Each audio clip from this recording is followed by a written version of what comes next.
cursor, you can highlight as you click down on your left click each one of your emails, okay, that you've got in a folder. This one's my spam folder.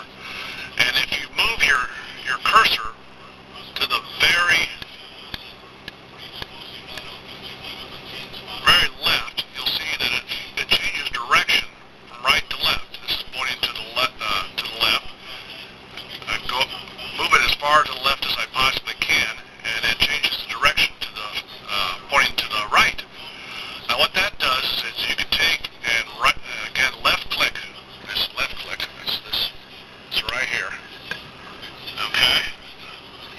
Left click when you've got that cursor facing the right, as far over to the left as you can get, and then go straight down. Hold it down as you go down.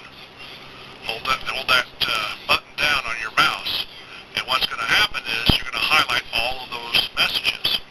Now what you can do then is go up here to where it says File, click on that, and then go down to where it says Save As. What you're going to get is a box that's going to open up, and it's going to say Text Only.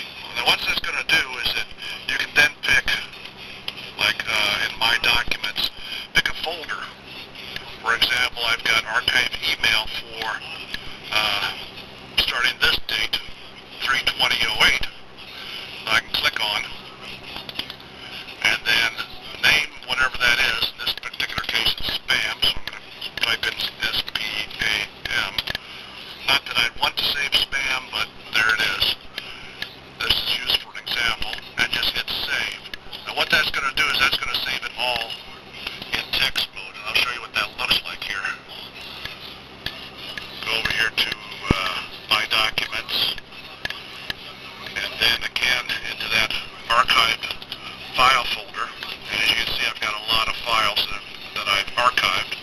Go down to here where I just saved it under spam, double click on that, and what it's going to do is open up a notebook text message or text box window, and then all of those messages that I had in there, a half dozen messages are all saved right here.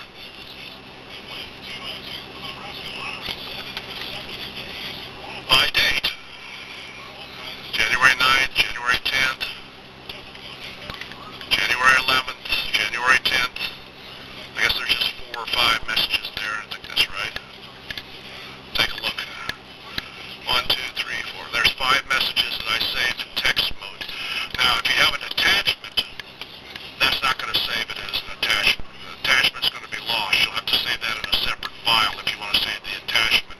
But you can save the text of every message that you've got by just doing that, by moving that cursor over to the left as far as it goes so that the arrow points to the right.